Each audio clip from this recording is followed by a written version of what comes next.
जय हिंद दोस्तों, मेरा नाम ब्रिजनंदन कुमार है। आप सभी को स्वागत करता हूँ स्टडी रिसर्च लर्निंग पॉइंट पे। ठीक है, चलिए आज बात करेंगे हम गणित के फर्स्ट चैप्टर के बारे में। ठीक है ना, मैथ के फर्स्ट चैप्टर के बारे में, जो कि चैप्टर का नाम है द्विघात समीकरण। ठीक है ना, एक चर वाले द्विघात समीकरण। तो यहाँ पे जितने भी फॉर्मूला देख पा रहे होंगे आप, तो ये सभी के सभी फॉर्मूले किसके हैं? द्विघात समीकरण के। ठीक है ना, चलिए इसको हम अच्छे ढंग से देख लेंगे और समझ लेंगे और याद कर लेंगे, ताकि इस चैप्टर में जितने भी सारे क्वेश्चन है उसको बड़ी आसानी से हल कर सके। ठीक है ना, उसको हल करने से पहले आपको फॉर्मूला जानना जरूरी है, एकदम अति आवश्यक है।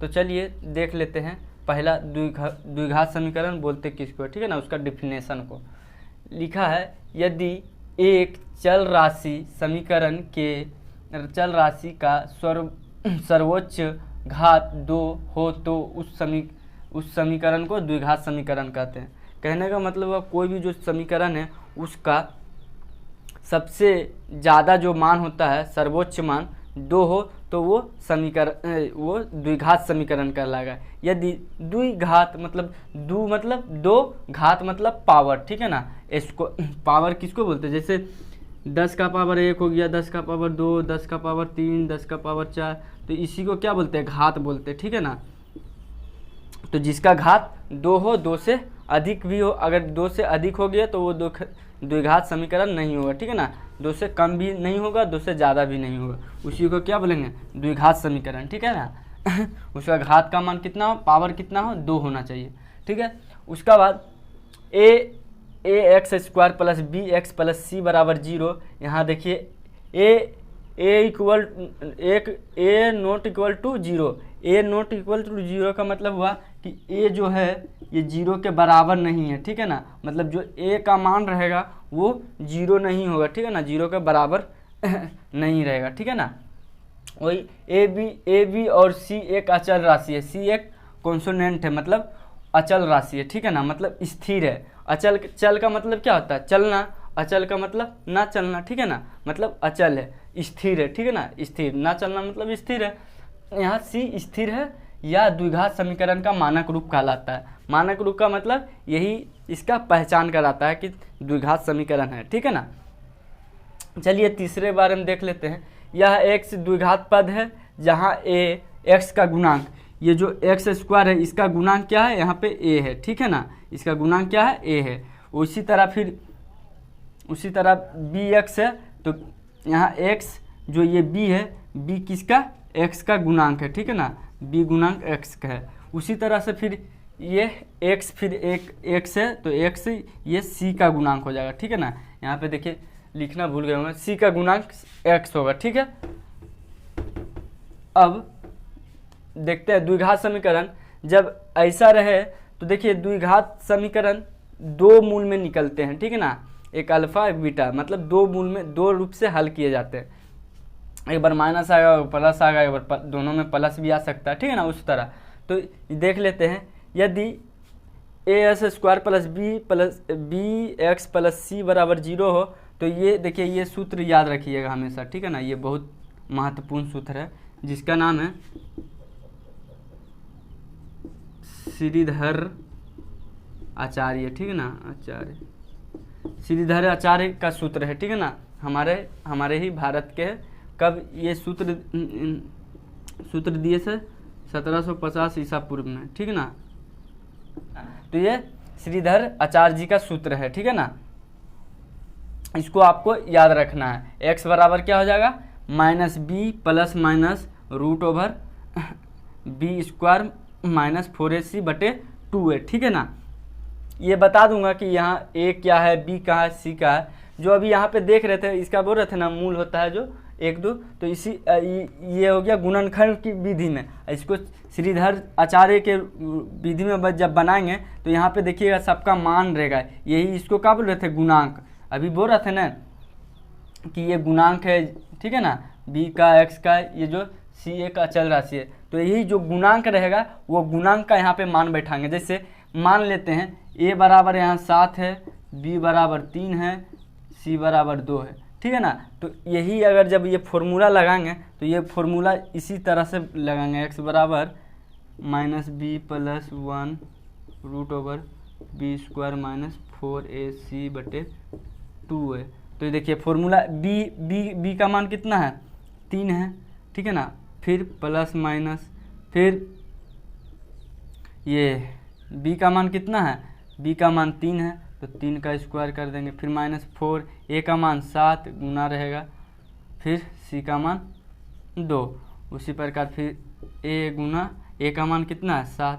तो इस तरह से पुट करके बनाएंगे, ठीक है ना। तो ये आपके लिए इम्पोर्टेंट सूत्र है, ठीक है, इसको ध्यान में रखिएगा, ठीक। उसके बाद यही जो b² माइनस AC जो था ये जो है, ठीक है ना, इसको क्या बोलते हैं निरूपक, ठीक है ना। निरूपक मतलब डिस्क्रिमिनेंट को ही इसका ही फर्स्ट लेटर को ले लिया है, इसको संकेतित करते हैं D से, जो ये निरूपक है निरूपक को D से संकेतित करते हैं, ठीक है ना। तो इसी के संबंध में ये फॉर्मूला है। जब 2 मूल आएगा तब, ठीक है ना, जब 2 मूल आएगा तब तो क्या है, यदि D बराबर 0 हो तो दोनों मूल वास्तव और समान होंगे, ठीक है ना।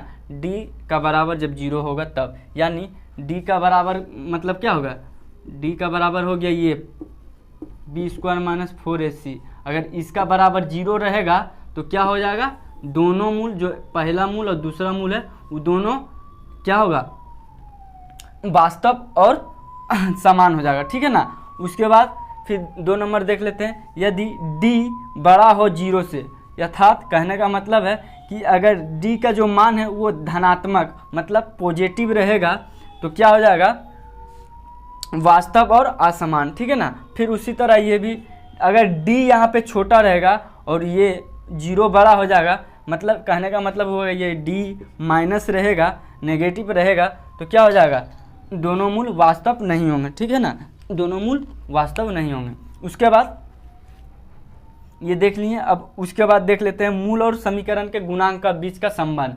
जो ये जो गुणांक था, ठीक है ना, ये जो गुणांक है, ठीक है ना, ये गुणांक का संबंध देख लेंगे, दोनों मूल के बीच में इसका संबंध क्या है।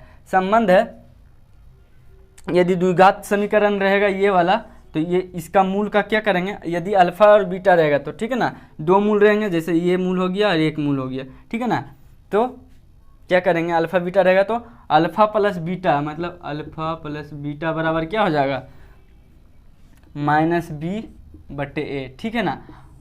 अब ये क्या है, ये b देखिए यहाँ पे b है ना, तो ये b का मान हो जाएगा, a क्या हो जाएगा, a यहाँ का मान हो जाएगा। अगर इसको हम इस तरह से भी लिख सकते हैं ना, b का या फिर x का गुणांक, ठीक है ना, बटे ये x का गुणांक बटे x² का गुणांक, ठीक है ना। यहाँ माइनस भूल गए, माइनस होगा, ठीक है ना। तो इसको हम इस प्रकार से भी लिख सकते हैं, ठीक। उसी प्रकार से फिर अल्फा गुना बीटा बराबर c/a, तो इसको भी क्या लिख सकते हैं, c क्या हो जाएगा, c अचर राशि मतलब सिर्फ x का 0 का गुणांक हो जाएगा, ठीक है ना। इसका गुणांक बटे क्या हो जाएगा, a किसका हो जाएगा, a² का गुणांक, ठीक है ना। इस तरह से लिख सकेंगे, ठीक है। अब लास्ट है कि a नजर आ रहा ना, a यदि a बराबर c हो तो दोनों मूल परस्पर में व्युत्क्रम होंगे मतलब उल्टा होंगे। जैसे एक का मूल रहेगा 2, ठीक है ना, तो दूसरा का मूल क्या हो जाएगा, इसका व्युत्क्रम मतलब उल्टा हो जाएगा, इसका दूसरा मूल हो जाएगा, ये पहला मूल अगर रहा तो दूसरा मूल क्या हो जाएगा, ये हो जाएगा 1/2, ठीक है ना। यदि उसी तरह से देख लेते हैं, यदि तो 2/3 तो इसका उल्टा हो जाएगा 3/2। उसी तरह से यदि रहेगा 5/2 तो इसका उल्टा हो जाएगा 2/5, ठीक है ना। ये इसका कहने का मतलब यही है, ठीक है। ये सब जितने भी फॉर्मूला है ये सब आपको याद रखने हैं ताकि आपको कहीं पे असुविधा ना हो, दिक्कत ना हो, ठीक है। तो आशा करता हूँ आपको समझ में आया होगा। और अब इसके बाद से हम मैथ के जो फर्स्ट चैप्टर है, टोटल 5 भाग में बांट दिया छोटा छोटा करके, तो आप सभी को इसके मैथ को मैथ आपको बताएंगे और बनाने की प्रयास करेंगे, ठीक है ना, अगले वीडियो से। तब तक के लिए जय हिंद, जय भारत।